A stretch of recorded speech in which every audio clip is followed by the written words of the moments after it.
Bismillahirrahmanirrahim. Assalamualaikum warahmatullahi wabarakatuh. Apa khabar semua? Alhamdulillah.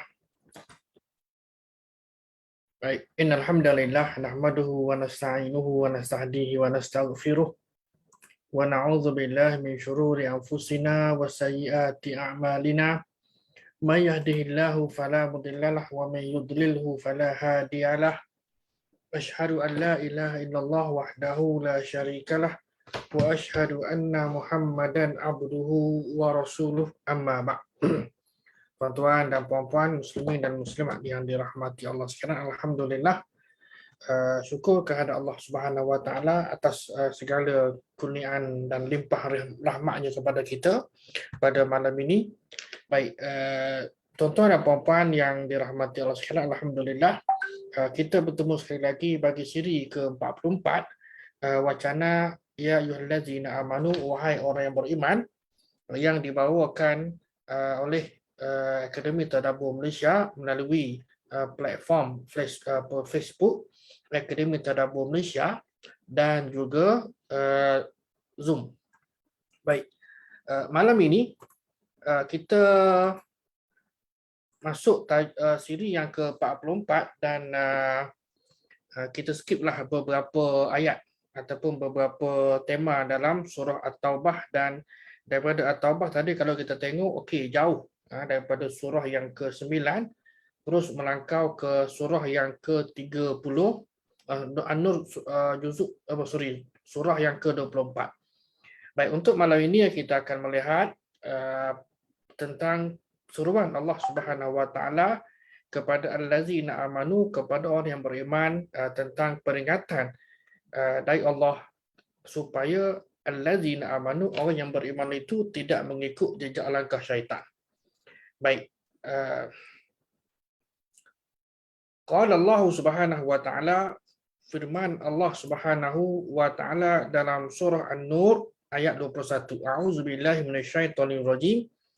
Ya ayyuhallazina amanu la tattabi'u khutuwatis syaitan wa man yattabi' khutuwatis syaitani fa innahu ya'muru bil fahsya'i wal munkar walaula fadlullahi 'alaikum wa rahmatuhu ma zakka minkum min ahadin abada walakinallaha yuzakki man yasha wallahu sami'un 'alim. Baik, sadaqallahul azim. Ya ayyuhallazina amanu, wahai orang yang beriman, la tattabi'u khutuwatis syaitan. Jangan kamu mengikut jejak langkah ataupun langkah-langkah syaitan. Baik, wa man yattabi' khutuwatis syaitan, dan sesiapa yang mengikut langkah-langkah syaitan itu, fa innahu, maka sesungguhnya dia mana syaitan itu ya'muru bil fahsya'i wal munkar, maka sesungguhnya syaitan itu menyuruh kamu manusia mengerjakan perbuatan yang keji dan mungkar. Baik, walaula fadlullahi 'alaikum wa rahmatuhu, sekiranya tidak kerana fadlullah, kurniaan Allah kepada kamu dan rahmat Allah kepada kamu, ma zaka minkum, nescaya, ini jawab kepada lau, nescaya tidak ada seorang pun dari kamu yang zakah, yang bersih, yakni dari perbuatan keji dan mungkar. Ma zaka minkum min ahadin abada walakinallaha yuzakki man yasha, akan tetapi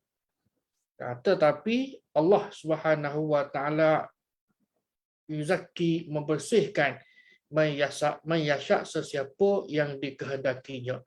Wallahu sami'un alim, dan Allah itu maha mendengar lagi maha mengetahui. Baik, wahai orang beriman, la tattabi'u khutuwatis syaitan. Kan, perintah Allah kepada orang beriman, jangan kamu ikut langkah-langkah syaitan. Baik, ayat 21 ini merupakan seruan. Pertama, kepada orang yang beriman. Kalau kita tengok dalam surah An-Nur, tuan-tuan, ada 3 ayat. Kita akan dapati ada 3 ayat yang menyentuh tentang suruhan allazina amanu ini. Pertama ayat ini, ayat 21, ayat 27 dan ayat 58. Baik, sasaran ataupun objektif utama dalam suruhan ataupun nida, kan, suruhan Allah Taala ini ialah untuk membebaskan orang yang beriman daripada kegelapan menuju cahaya. Ini perkara biasa kerana Nabi SAW sebagai pembawa nur, kan, cahaya kegelapan untuk mengeluarkan manusia daripada kegelapan syirik, penyembahan berhala dan seumpamanya kepada mengesahkan atau mentauhidkan Allah Azza wa Jalla. Baik, menuju kepada cahaya terang benderang dengan sinar ilahi yang menerangi jalan kehidupan. Baik, pertama ialah larangan menurut ataupun mengikut jejak langkah syaitan. Ayat yang kita bacakan tadi dan juga kita pernah dengar, malah dalam banyak ayat juga, dalam beberapa ayat disebutkan dalam Al-Quran, walaupun dia punya intro tadi berbeza. Contoh ayat ini, kan?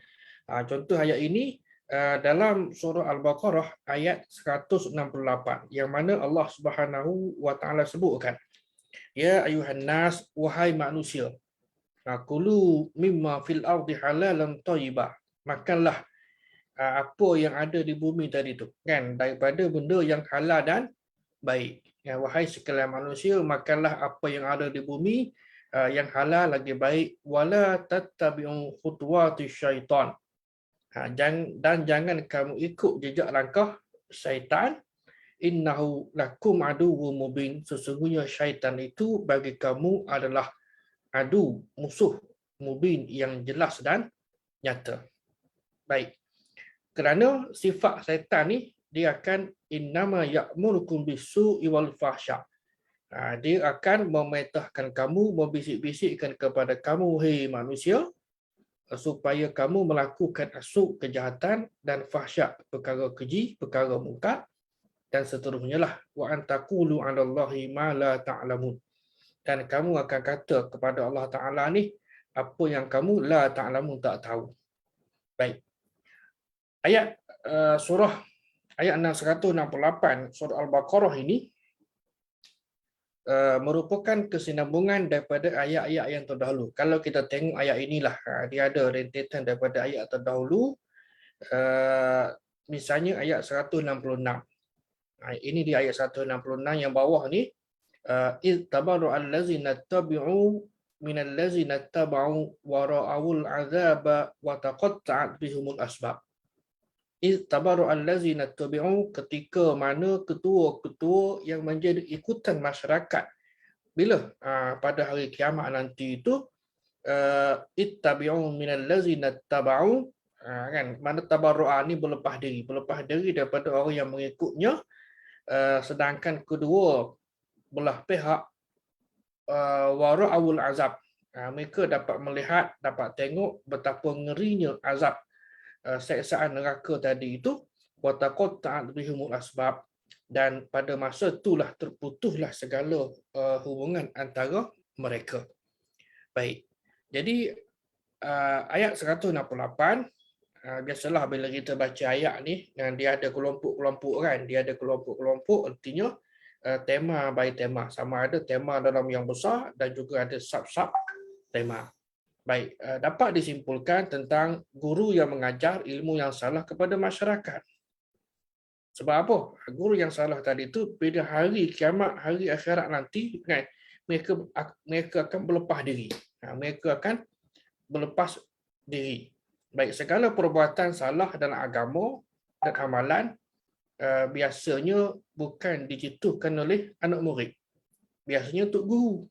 Kan, biasanya dicetuskan oleh dan diajar oleh guru ataupun pemimpin yang menyimpang daripada ajaran yang sebenar. Sebab apa? Sebab anak murid ni kebiasaan sifat manusia ni, dia follow je, mudah. Kan? Kalau orang yang malas berfikir, dia akan follow. Buat apa kita nak apa panggil, membebankan akal kita nak berfikir, kita follow je lah. Ini perkara biasalah dalam mana-mana dunia pun. Sama ada dalam kehidupan seharian kita, beragama kita, politik kita dan sebagainya, kebanyakan begitu. Kan ikut saja, kan apa yang dibuat oleh siapa, supaya dia mudah hidup dia. Dengan keadaan politiknya, dengan keadaan apa kerjanya misalnya, kan tidak banyak nak sanggah, nak bantah dan lain-lain. Baik, dia ada pro dan kontra lah, kecuali tidak diberikan hak yang sepatutnya kepada kita dalam konteks atas tadi, kita sebagai pekerja, kita sebagai rakyat dan pelbagai lagi lah. Baik, jadi oleh sebab itu ayat 166 yang dibacakan tadi menjelaskan bahawa Allah Ta'ala cerita kan apakah pemimpin-pemimpin tadi, apakah alasan yang nak diberikan nanti. Dan akhirnya mereka melepas diri. Kan mereka akan melepas diri. Kan? Jadi ialah masa masing-masing dah nampak dah azab ngeri tadi tu. Dia pun tak boleh nak buat apa, dan biasa pengikut dia kata, ni kerana aku ikut kamu lah. Kerana aku ikut kamu, rupa-rupanya guru atau tok guru tadi membawa ajaran dan amalan yang menyimpang daripada jalan yang lurus, jalan yang benar. Baik.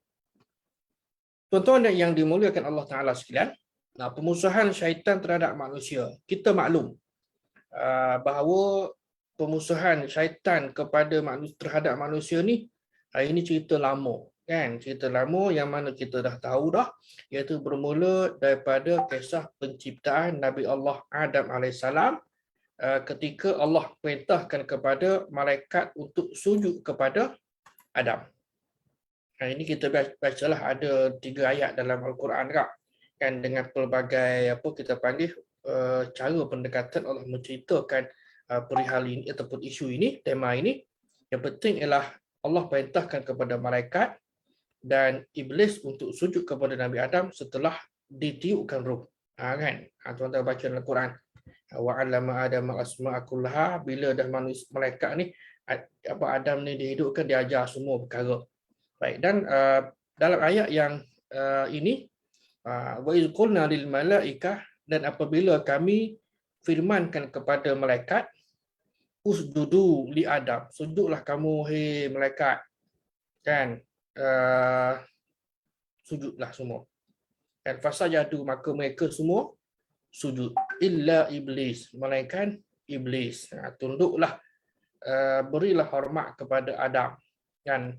Lalu mereka sekaliannya tunduk beri hormat kepada Adam. Yang mana dalam arti kata sujud hormat kepada Adam, malaikat iblis aba wastakbara. Punca ini dia, kerana dia aba, enggan, wastakbara, takabur, wa kana minal kafirin, dan dia kata Allah Ta'ala menjadi sebahagian daripada al-kafirin, daripada golongan yang kafir, yang kufur kepada Allah Subhanahu wa Ta'ala. Baik, apa sebab iblis tidak mahu sujud kepada Nabi Adam? Apa sebab? Ini kita juga maklum. Kan apa sebab iblis tak nak sujud kepada Nabi Adam? Al-Quran juga menceritakan perihal ini, ataupun jawapannya adalah kerana iblis kata tak, qala ana khairum minhu khalaqtani min nar wa khalaqtahu min tin. Kan Allah tanya, apakah sebab punca yang kamu ni wahai iblis tidak mahu sujud kepada Nabi Adam, iz amartuk, setelah aku perintahkan kepada kamu untuk berbuat demikian. Kan, apa yang menyebabkan menghalang kamu untuk bersujud kepada Adam di waktu aku menyuruhmu, yakni sujud dia? Qala, maka jawab iblis, ana khairum minhu, aku lebih baik daripadanya.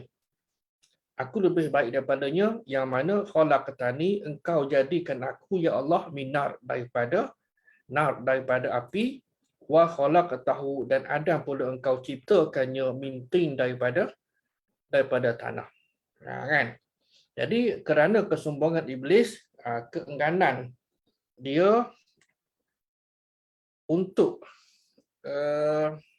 sujud kepada Adam alaihissalam, mematuhi perintah Allah Ta'ala, maka dia pun dikeluarkan, dihalau daripada syurga.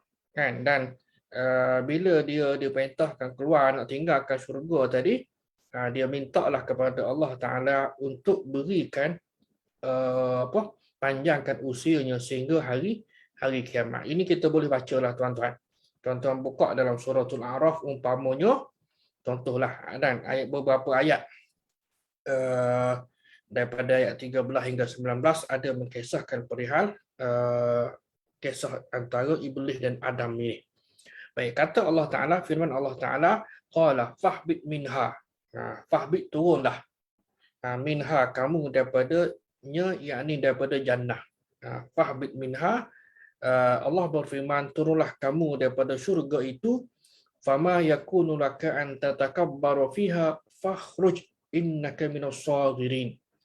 Turunlah kamu daripada syurga itu kerana kamu tidak sepatutnya menyombongkan diri di dalamnya, maka keluarlah, sesungguhnya kamu termasuk orang yang hina. Baik, ini cerita tentang Allah usir iblis tadi, kan? Dan beberapa poin yang dapat kita ambil di sini tak. Misalnya turunlah kamu daripada syurga, artinya syurga ini berada di tempat yang lebih atas daripada kehidupan kita di bumi. Di mana tidak diceritakan detail, kan? Tidak ada cerita detail, dan kita maklum bahawa syurga ini berada di tempat yang atas, kan? Wallahu a'lam lah. Baik, yang penting ialah kita beriman sebegitu dan berusaha untuk mendapat syurga Allah. Baik, yang kedua ialah kita dapati dalam syurga ini melalui ayat ini kita dapat tarik ekstrak dia, kefahaman dia ialah tidak ada perasaan yang buruk, yang tidak ada perasaan megah, bongkak, sombong dan sebagainya. Kalau ada, nescaya akan dibakar hangus dalam neraka dulu, dalam jahanam dulu, barulah akan masuk syurga. Mana benda ni menjadi iktibar kepada kita. Kan, kita manusia banyak kadang-kadang dipengaruhi oleh hawa nafsu. Ini bermakna kalau ada sifat-sifat yang mazmumah, sifat yang tercela, maka selayaknya kita tadi, hamba tadi itu dibakar dalam api neraka dulu, kan? Setelah habis segala kesalahan, barulah dimasukkan ke dalam syurga Allah. Sebab syurga ni tidak ada perasaan, tidak ada perkara yang negatif, yang buruk, kan? Tengok semuanya dengan pandangan yang terpuji, dengan pandangan yang baik belaka. Kalau atas dunia ni mungkin kita nampak biar betul ni, begini ni itu, tapi dalam syurga tidak ada sebarang perkara yang buruk. Baik, kalau ada memang tak layak berada dalam syurga. Tentang yang akhir tadi itu, tentang iblis minta tangguh ni, qala rabbi fa'anzirni ila yaumi yub'atsun. Dan minta rabbi, wahai Tuhanku, kata iblis, fa'anzirni, fa'anzirni, berilah aku ni tempoh ataupun tangguh, kan? Kalau bahasa mudah kita kata tangguhlah kematian aku ni. Sebab apa? Sebab malaikat ke jin ke iblis ke semua makhluk Tuhan ni akan ada tempoh hayat dia, kan? Tempoh hayat manusia ada, kan? Umat Nabi Adam panjang umur, umat Nabi Muhammad pendek umur, sekitar 63 tahun, kan? Yang ada 90 lebih itu, yang ada 80 lebih itu adalah umur yang reserve. Baik, hingga kepadaku hingga hari mereka, hingga ke hari mereka dibangkitkan.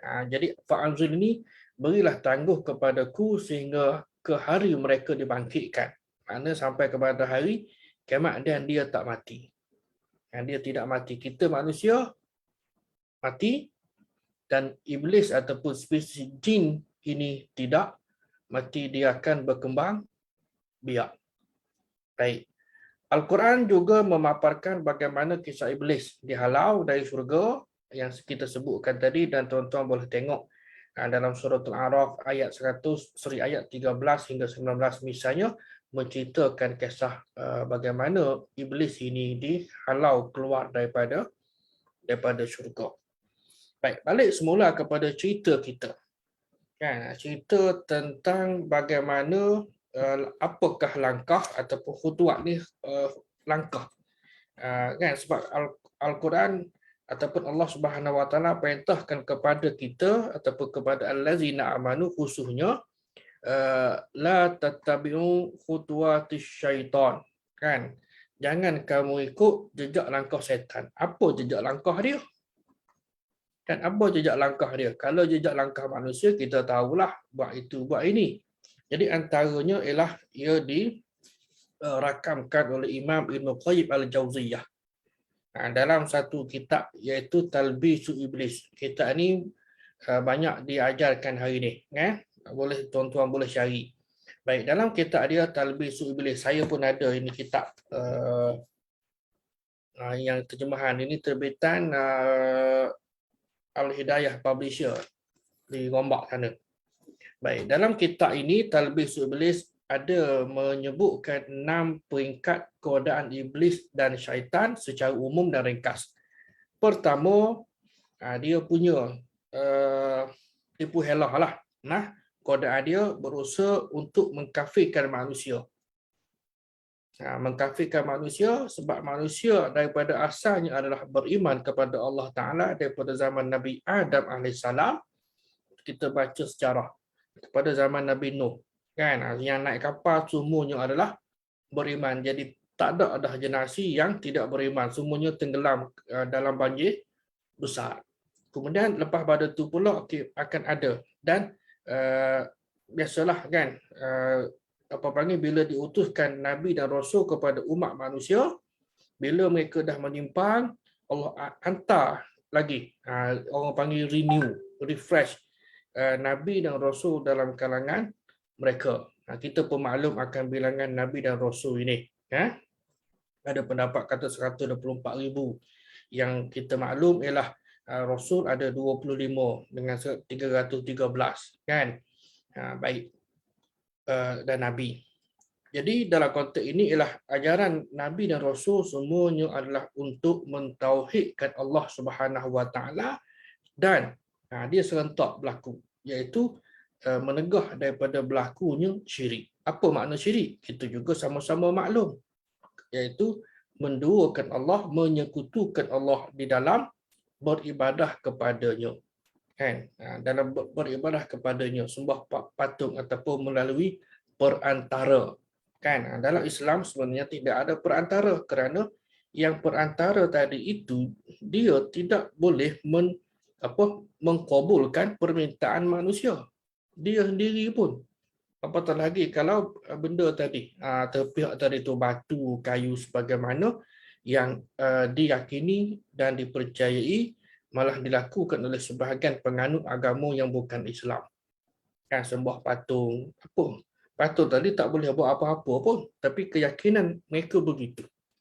Baik, menyuruh manusia melakukan perbuatan syirik kepada Allah Subhanahu Wa Taala.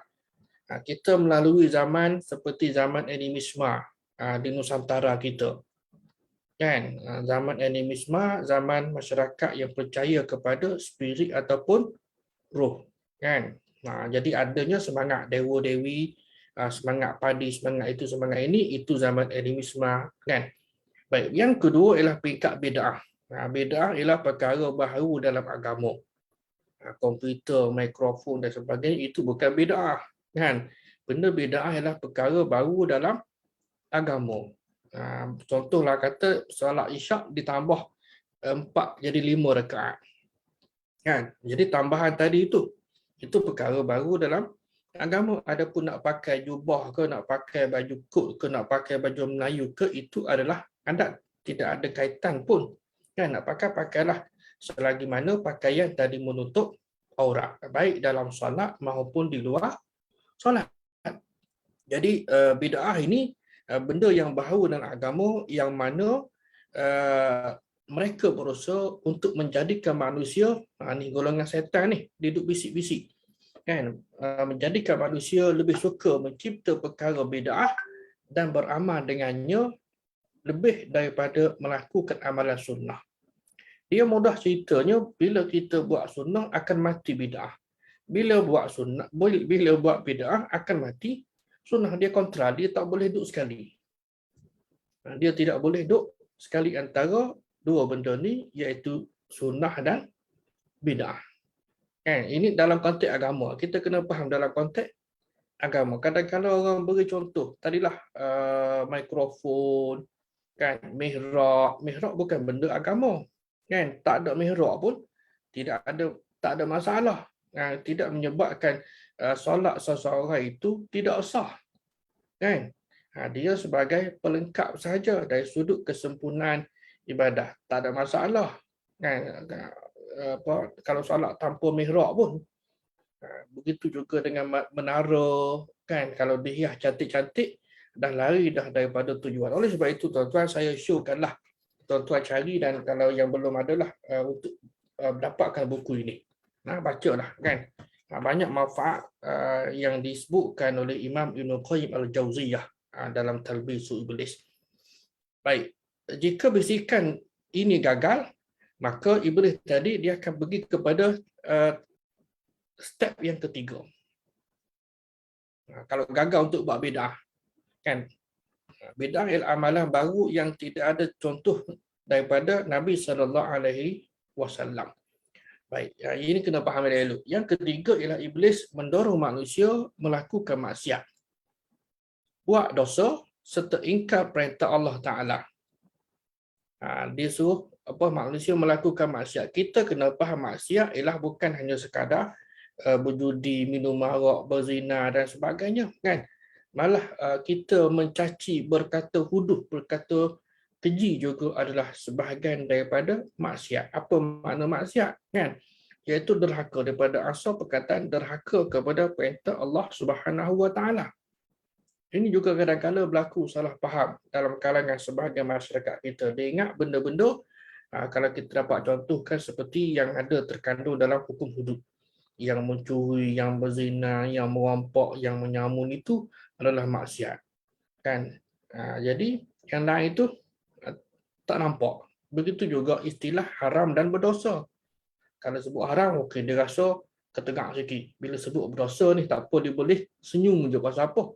Dia ingat dosa ni sikit lah kot, kan. Memanglah benda tu kita tak nampak sama ada dosa tadi itu sedikit atau banyak, kan.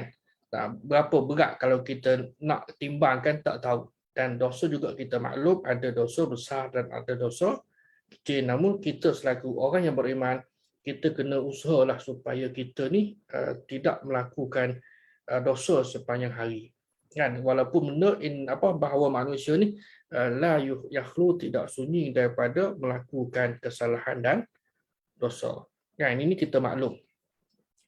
Baik, yang keempat ialah kalau gagal, dia akan pergi kepada peringkat yang keempat, iaitu peringkat melakukan dosa kecil. Tak apa, buatlah, kan, buatlah tak.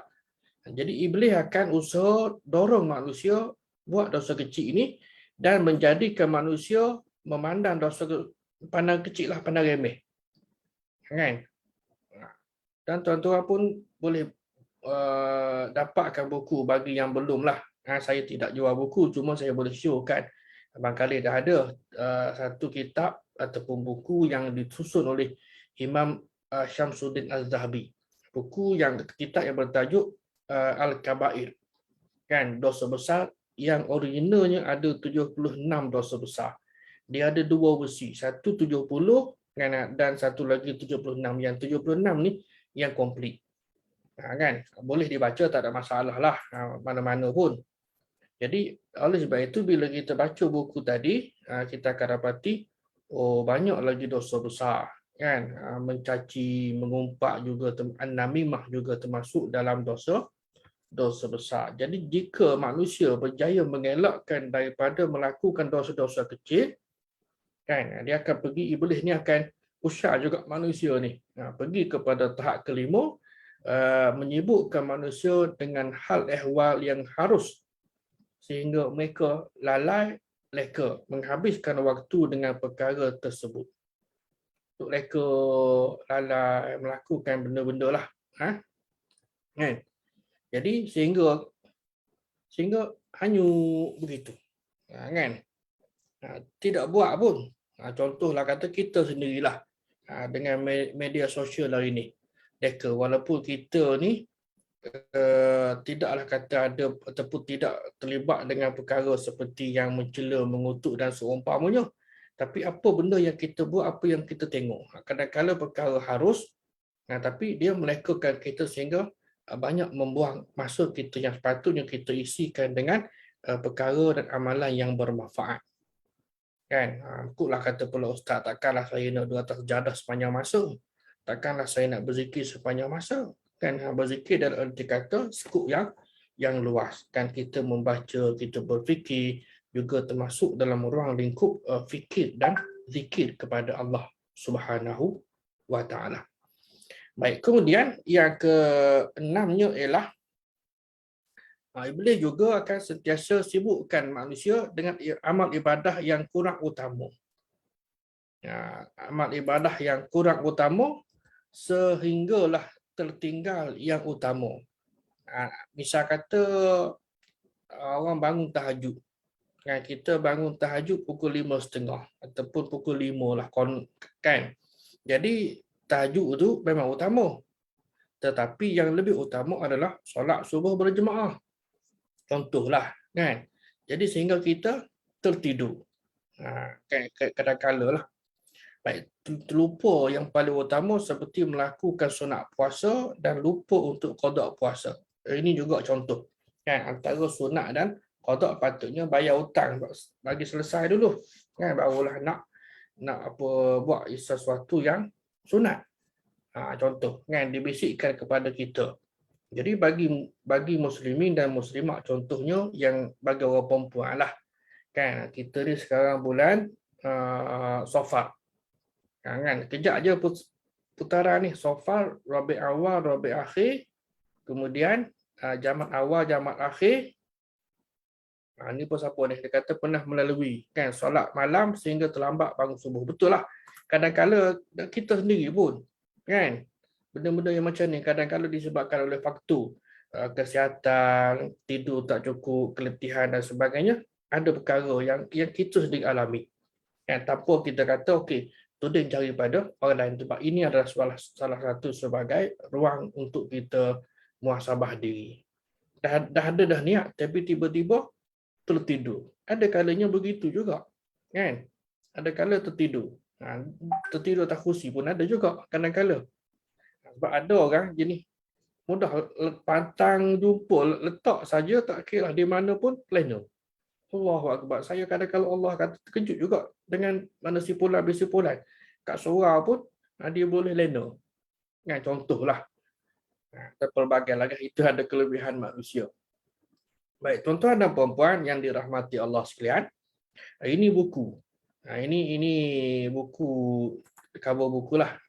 Yang Arab punya Talbisu Iblis. Dan ini saya cari tadi. Talbisu Iblis, Les Rusus di Syaitan. Barangkali buku ni ada terjemahan ke bahasa Perancis kan, dan lain-lain ke bahasa Latin lah. Dan kita pun juga maklum kalau bahasa Inggeris ada, bahasa Perancis biasanya ada, bahasa-bahasa ilmu ni ada kan. Baik.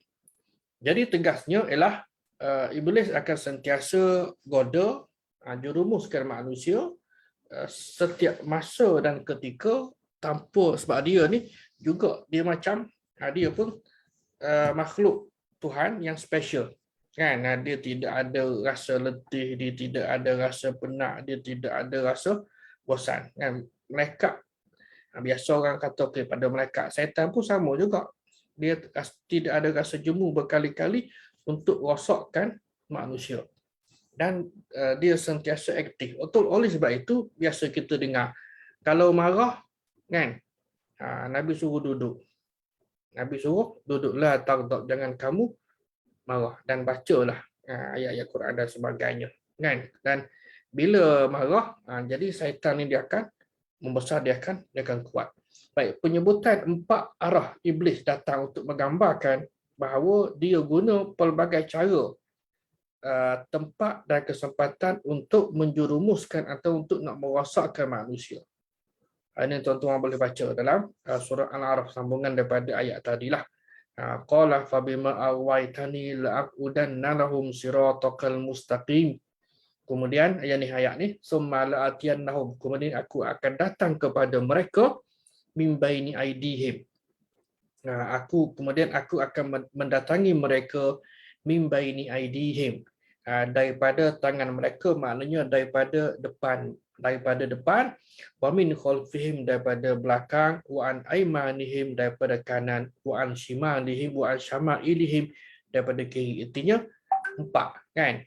Empat arah ini yang utamalah, walaupun ada kalimat lain kita ada 8, kan? Kita boleh faham artinya segenap penjuru iblis ini akan mendatangi manusia dengan pelbagai cara, bentuk, helah dan lain-lain untuk nak menggoda, nak membisik-bisikkan, nak merosakkan manusia. Kadang-kadang biasa yang kita nampak ialah dari sudut nafsu lah, kan? Dari sudut nafsu, daripada nafsu manusia. Kita ni banyak digoda oleh nafsu, kan?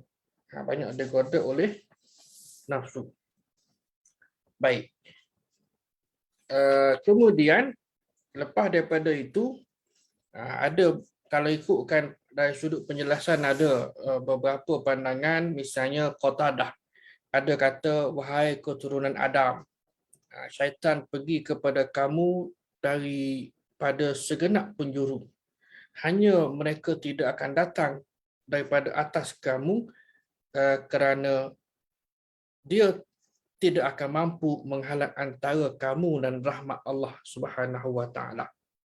Baik, kalau kita tengok di sini pun, summa la'atiyannahum min baini aidihim, aku akan datang kepada kamu dan kepada mereka, manusia tadi tu, yang syaitan kata kepada manusia, dia akan mendatangi manusia daripada min aidihim, daripada depan, kan? Kemudian daripada khalfihim, belakang, aiman, kanan, syama'il ataupun shimal, kiri, daripada atas. Maka kata Qatadah tadi, syaitan pergi kepada kamu daripada segenap penjuru, hanya mereka tidak akan datang kepada kamu daripada atas. Sebab apa? Kalau kamu ini tidak mampu menghalang antara kamu dan rahmat Allah Subhanahu wa taala. Orang yang sentiasa jaga akidah dia, jaga amalan dia, insya-Allah akan terpelihara daripada bisikan syaitan. Dan satu lagi ialah guru kepada Imam Al-Bukhari rahimahullah, Ishaq bin Rahawai, mengambil daripada Ibn Abbas yang berkata, syaitan tidak akan boleh menggoda dari atas kerana yang ada di atasmu adalah Allah Subhanahu wa taala.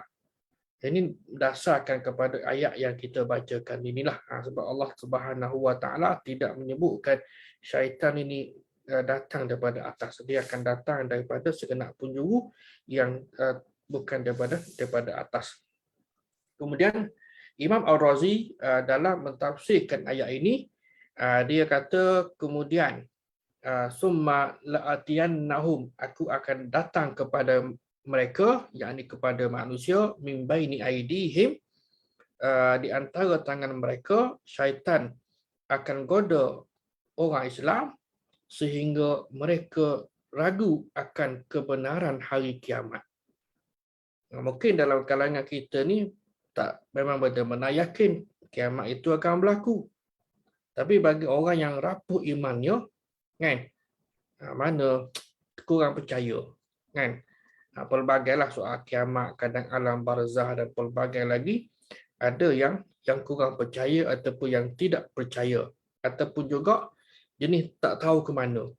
Ramailah dalam kalangan kita ni pun, masyarakat kita ni beragama secara warisan. Lahir sebagai Muslim, kan. Orang puasa, dia puasa. Orang semayang, dia semayang. Kadang-kadang bila tanya apa erti puasa, dia tak tahu. Hanya sekadar puasa, tak makan, tak minum, ataupun menahan diri daripada makan dan minum pada waktu siang. Dia tak faham puasa dalam erti kata sebenar. Dia tidak faham solat dalam erti kata sebenar. Sebab apa? Sebab bila dah lepas solat, buka aurat, yang ini tak tutup aurat. Jadi masa solat tutup aurat. Kan tak kepelik. Kan bagi yang tertutup walaupun majoriti hari ini dah tutup aurat. Tapi bila tutup aurat ni juga sepatutnya jagalah untuk berada pada tempat-tempat yang tidak selayaknya bagi muslimin dan muslimat. Kan? Tak kira lah disko ke, nak pub ke, tempat hiburan ke dan sebagainya. Tu sebab orang katalah kalau kita pakai lebay, pakai songkok, pakai kepiah ni, dia sebagai satu benteng. Penghalang juga. Kan? Jadi, cuba tengok, perhati. Kan? Kalau orang pakai kepiah ni, kalau masuk kedai sport toto, kacau. Contohlah tak. Kalau di Indonesia lain. Di Indonesia ni, dia pakai songkok itu belum tentu lagi Muslim. Kerana songkok itu adalah budaya mereka, tapi berbeza dengan tempat kita. Kalau yang pakai kopiah, biasanya sama ada orang yang dah pergi haji, kan, ataupun orang yang ada kefahaman dan kesedaran lah. Baik, tuan-tuan dan puan-puan yang dirahmati Allah sekalian. Jadi Imam Al-Razi kata tadilah, kemudian dalam ayat wa min khalfihim, dan daripada belakang mereka pula syaitan mengajak manusia untuk mencintai kehidupan dunia. Syaitan ajak manusia, mungkin tuan-tuan tanya orang, tanya, bila syaitan ajak tu? Kan? Memanglah dia membisik-bisikkan kepada kita, membisik-bisikkan kepada kita supaya mencintai kehidupan dunia dan menganggap bahawa kehidupan dunia itu akan kekal selamanya. Walhal kita tahu dah, kan, yang kekal adalah alam akhirat. Dunia hanyalah sepicing waktu sahaja nak dibandingkan dengan tempoh masa kekal abadi alam akhirat nanti.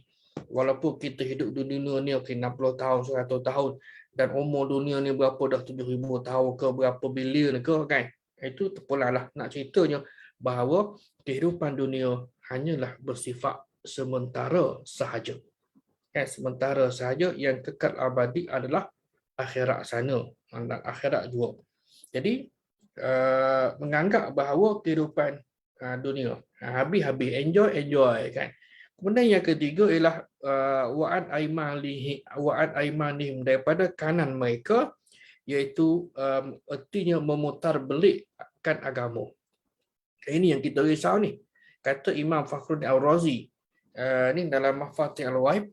Jadi yang ketiga ialah syaitan mendatangi manusia daripada kanan, artinya yang memutarbelikkan agama. Ini yang kita kena berhati-hati. Ramai hari ini yang pakai jubah, pakai serban, pakai kopiah, tapi termasuk dalam kalangan mereka yang cuba memutarbelikkan agama Allah Subhanahu wa Ta'ala. Kena hati-hati. Benda mudah je, kan. Islam ini cukup mudah untuk difahami. Bukannya ayat yang berbelit-belit, dan juga Islam ini dia tidak ada rahsia. Kalau orang kata ada rahsia, memang masalah. Kan? Sebab ajaran Islam bukan ajaran yang sulit. Boleh diketahui oleh siapa sahaja dan wajib diberitahu oleh orang yang berilmu. Cerita bab sulit ini, bab laki bini suami isteri itu lain. Kan? Kita boleh fahamlah. Tapi dari sudut ajaran Islam yang diajarkan oleh seorang guru, dia tak boleh sebut ini sulit. Kenapa dia? Sebab dalam Islam tidak ada istilah ajaran yang sulit atau hanya khusus untuk golongan atau individu tertentu. Tidak ada. Semuanya adalah sama. Sama ada dia orang bergelar, kan, orang yang tidak bergelar, kan, hamba ke, apa dia panggil, tuan ke, orang besar ke, orang kecil ke, orang tua ke, orang mudanya, semuanya adalah sama sahaja di sisi Allah Ta'ala. Illa at-taqwa. Yang bezanya adalah takwa kepada Allah Ta'ala. Kan? Orang kaya, masa hayat ni tak berapa rajin sembahyang. Bila mati, kan, nak buat apa, nak upah orang? Tak ada, walaupun adalah pandangan yang agak gharib, yang agak pelik ada dalam pandangan fiqh ni tentang fidyah solat. Ada. Kalau fidyah puasa memang ada pun, kan. Fidyah puasa ialah kepada orang yang uzur. Dan orang yang uzur tak dapat berpuasa, ini kita dah sentuh pada perbincangan yang lalu. Dan sebulan tak puasa 30 hari didarab dengan berapa? RM7 lah kata kadar secupak. Maka keluarlah 210 diberikan kepada pihak penerima, ataupun nak mudahnya ialah dibayar kepada pihak zakat. Pihak pusat zakat lah, selesai. Dan pusat zakat tu tanggungjawab dia menerima dan menguruskan bayaran fidyah tadi. Selesai. Kan? Kalau kita tak tahu siapa-siapalah, sebab ada mungkin sebahagian daripada kita. Kemudian yang keempatnya ialah kemudian satu lagi ialah melupakan hari pembalasan dan menjauhkan daripada kebaikan. Tiga poin. Baik, daripada kanan ialah putar balik agama, lupakan hari pembalasan, dan menjauhkan daripada kebaikan. Sebab kebaikan dalam agama ialah mesti yang datang daripada petunjuk Al-Quran dan Hadis. Kan? Daripada piawainya adalah Al-Quran Hadis. Kebaikan. Misal kata kita tengoklah orang yang berbaju kebaya. Memang kita kata orang perempuan ni baik budi bahasa yang menawan dan sebagainya, tapi sayangnya dia tidak menutup aurat dengan sempurna, kan? Jadi dari sudut etika dan moral dalam Islam ataupun akhlak belum lagi sempurna. Walaupun budi bahasa berjalan memang cukup baik, kan? Baik. Kemudian yang keempatnya ialah wa'an syama'ilihim, daripada kiri mereka. Daripada kiri ini artinya mengajak manusia untuk mencintai kebatilan. Ini pun bahaya ni. Mengajak manusia mencintai kebatilan. Dah kebaikan, tapi bak kata dalam buku inilah Talbisu Iblis, kan, yang jelek, yang buruk itu dihias pelbagai macam, biar nampak macam baik-baik, jadi seolah-olah ia agama, maka manusia terpukau melihat dan malah mengamalkannya kerana menganggapnya itu adalah agama. Walhal sebenarnya dia bukan perkara agama. Kan? Kalau tuan-tuan boleh tengoklah, contohnya muslihat iblis terhadap ahli ibadah dalam pelbagai macam ibadah. Kita ambil contoh dalam buku ini, muka surat 202, bab wuduk. Kan, dalam bab wuduk ini saya bacalah seketika. Antara yang diperdaya dalam masalah ini ialah niat. Dengan seorang itu menyebutkan, aku berniat menghilangkan hadas. Lalu berkata untuk sahnya solat, lalu berkata lagi aku berniat menghilangkan hadas. Kan? Kemudian sebab muslihat iblis adalah kejahilan kepada syarak. Bagi kita senang saja, kan? Mana kita berniat kan untuk mengambil wuduk. Orang Melayu panggil mengangkat hadas. Mengangkat artinya bahasa Arab rafa'ah, tapi artinya untuk menghilangkan hadas, kan? Jadi selesailah. Dan juga melaksanakan niat dengan lafaz merupakan sesuatu yang sama sekali tidak diperlukan, kan? Kerana kita faham niat ialah lintasan dalam hati kita. Baik, dan begitu juga disebutkan apa lagi? Antara mereka yang kecoh dengan masalah melimpahnya air, berlebih-lebihan dalam penggunaan air, menghabiskan waktu yang sangat berharga dalam perkara yang bukan wajib dan bukan sunat. Ini sekadar contohlah, kan? Dan dalam begitu juga dalam masalah solat. Masalah solat yang kita dah sebut tadi. Seperti apa dia? Hadis Nabi SAW ada menyebutkan, lau ya'lamun nasu ma laum fin nida' was-saffil awal. Kalau manusia tu tahu tentang pahala dalam azan dan saf yang pertama, thumma lam yajidu illa an yastahimu alaihi, kemudian mereka tidak mendapatkannya kecuali dengan diundi.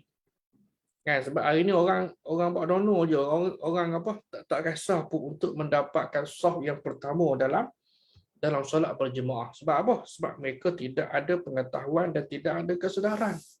Kalau ada pengetahuan, ada kesedaran, nescaya mereka akan berebut. Sehingga hadis Nabi dalam Sahih Bukhari dan Muslim ini, illa an yastahimu alaihi. Kalau diundi pun, la stahamu, tentulah mereka mahu diundi. Kan, oleh sebab itu tuan-tuan tengok kalau di Masjid Nabawi bila dibuka pintu untuk waktu subuh ni, kan orang dah standby kat luar, berlari-lari untuk nak masuk ke dalam. Pasal apa? Untuk memastikan mereka ini berada pada saf yang pertama. Kerana Nabi SAW ada menyebutkan tentang ataupun mendoakan keampunan sebanyak 3 kali kepada orang yang berada pada saf yang pertama dan pada saf yang kedua sekali. Artinya kan kalau doa Nabi itu mudah-mudahan doa Nabi itu maka artinya orang yang solat pada saf yang pertama akan mendapat keampunan daripada Allah Subhanahu wa taala. Kan? Benda mudah. Kan? Benda yang mudah. Oleh sebab itu juga kalau tempat saya lah kita nasihatkan kepada anak-anak yang belum balik ini, bagilah pakcik-pakcik atau atuk duduk depan dulu. Kan? Dan alhamdulillah lah masyarakat tempat kami ni boleh terima. Kalau diagi juga anak dia sebab kami datang awal ustaz, tak apalah ustaz datang lambat duduk belakang. Tak ada masalah kan. Kita nak bagi kefahaman kerana anak tadi yang belum balik dia belum ada akaun pahala dan dosa, maka sayubiya ataupun sebaiknya diberikan kepada orang yang lebih dewasa lah. Benda saya katakan gitulah, kalau dia pertahankan juga tidak ada masalah kan, memang hak dia pun kerana dia datang awal kan, ataupun juga bila dah komak ni, sebelum komak lagi dia dah ready dah kan. Jadi yang atuk ni ataupun pakcik-pakcik ni selamba saja kan, lambat bergerak kan, lambat bergerak. Jadi apa ada muka. Benda-benda sebut inilah dia melibatkan aspek ataupun soal kesedaran. Kita nak kata apa? Kesedaran ni tak boleh nak buat apalah kan. Anda adalah apa yang anda makan. Baik. Kemudian oleh sebab itu diriwayatkan bahawa ketika syaitan mengisytiharkan pernyataan kepada manusia, malaikat berkata, wahai Tuhan kami, bagaimana engkau biarkan manusia digempur oleh syaitan dari 4 penjuru. Kemudian Allah Subhanahu wa taala hanya membolehkannya dari 2 penjuru saja, iaitu atas dan bawah. Jika manusia angkat tangan ke atas sebagai tanda berdoa dengan sungguh-sungguh dan menundukkan ke bawah dalam solat dengan khusyuk, maka dia akan diampunkan dosanya oleh Allah Subhanahu wa taala. Ini ada dalam tafsir Al-Razi. Jadi dalam konteks solat kita juga maklum tuan-tuan, kita solat disunatkan untuk tengok pandang pada tempat sujud. Kan? Kalau berdoa, okey, fokus. Kan? Berdoa kita fokus. Mudah-mudahan doa tadi itu diterima oleh Allah Subhanahu wa taala. Baik. Kemudian peringatan daripada syaitan. Syaitan kita maklum, maka kerja dia dalam surah Al-A'raf juga, ayat ni lah kisah yang panjang. Tuan-tuan boleh baca. Setelah dia dah disebabkan oleh Aba wastakbara kan. Kemudian dia makin benci untuk menghasut manusia ni, sampailah kepada kisah bagaimana dia nak menghasut Adam supaya keluar daripada syurga. Kan? Tuan-tuan baca dalam surah Al-Baqarah dan juga surah Al-A'raf, fadallahuma bighurur. Oleh sebab itu dapatlah dia ni menjatuhkan Adam. Maknanya sehingga mereka berdua, Nabi Adam dan Hawa, melanggar perintah Allah Taala. Kan Allah kata wala taqraba hazihi syajarah. Jangan kamu hampiri pokok ni. Kan? Wala taqraba hazihi syajarah fatakuna, maka kamu akan jadi apa? Minal sagirin ke? Baik. Jadi ada larangan Allah Subhanahu wa taala kepada Nabi Adam dan Hawa. Dan syaitan okey, peranan dia goda Adam tak boleh, maka dia goda Hawa, artinya dendam dia ni kepada Adam lantaran kerana perintah Allah Ta'ala tadilah, kan, dia tak mau sujud dan dia diusir daripada syurga dan dia akan tetap menggoda manusia sampailah kepada hari kiamat. Justru kita kena mengenal pasti dia punya khutuat, jejak langkah dia atau yang disebutkan tadilah.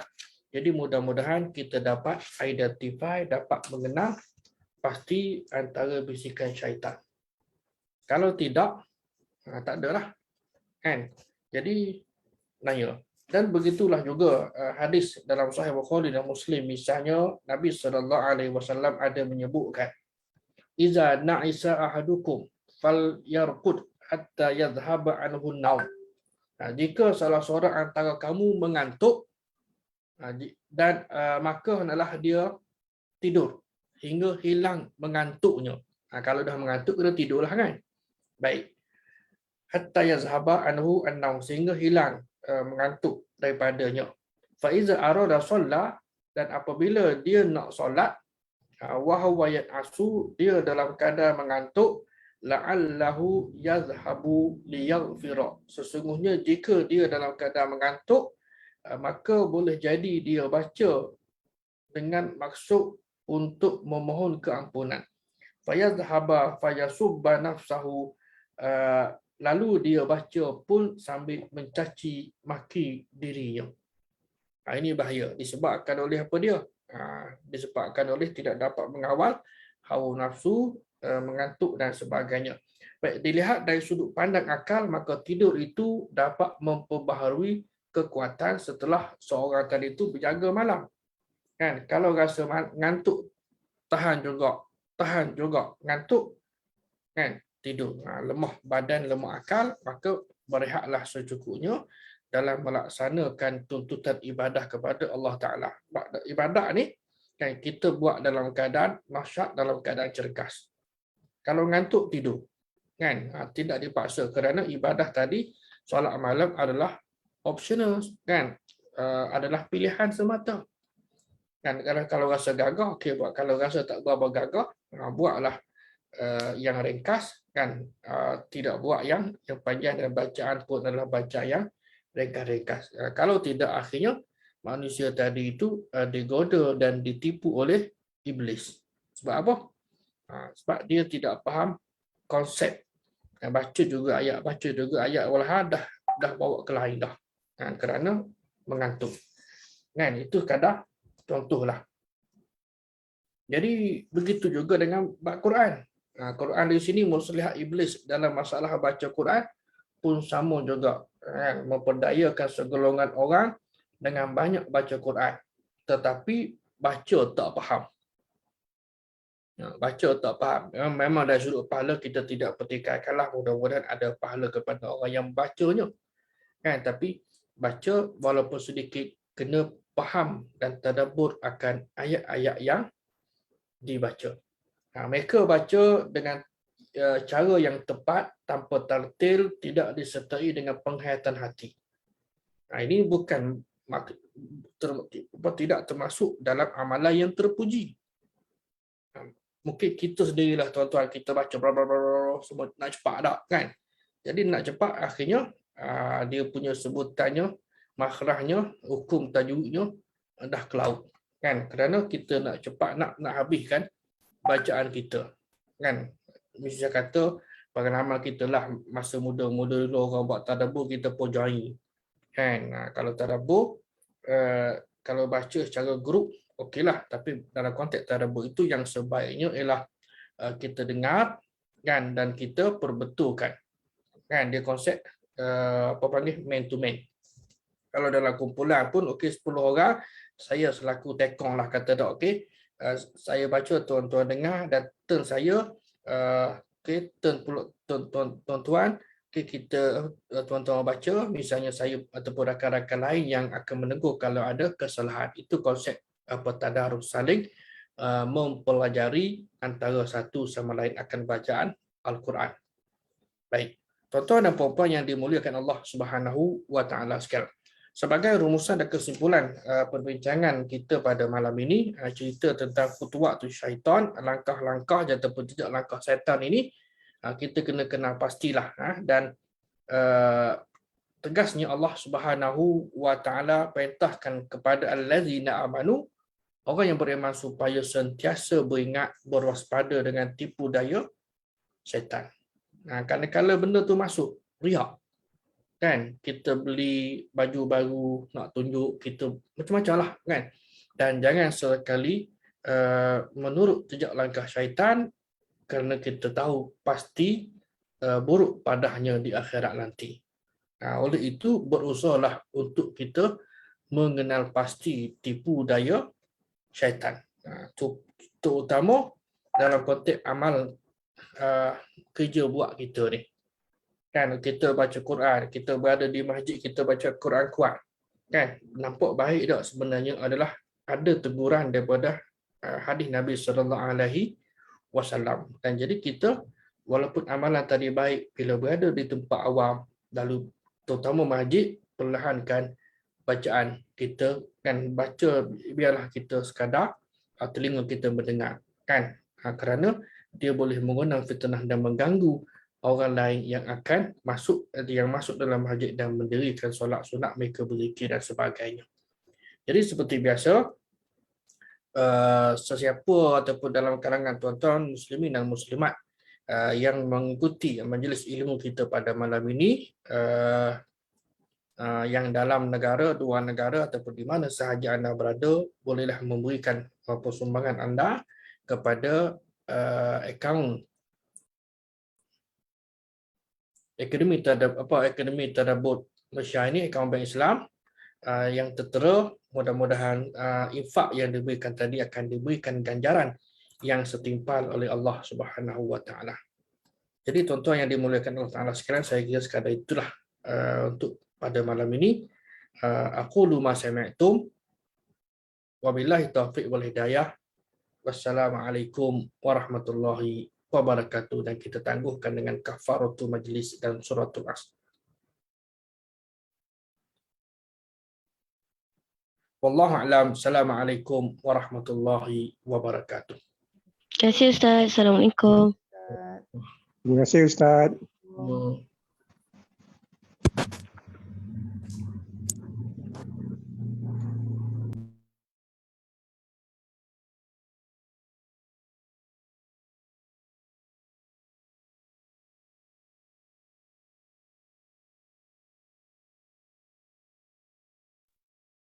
Terima kasih Ustaz. Terima kasih Ustaz. Assalamualaikum. Terima kasih Ustaz. Jazakallah khairan.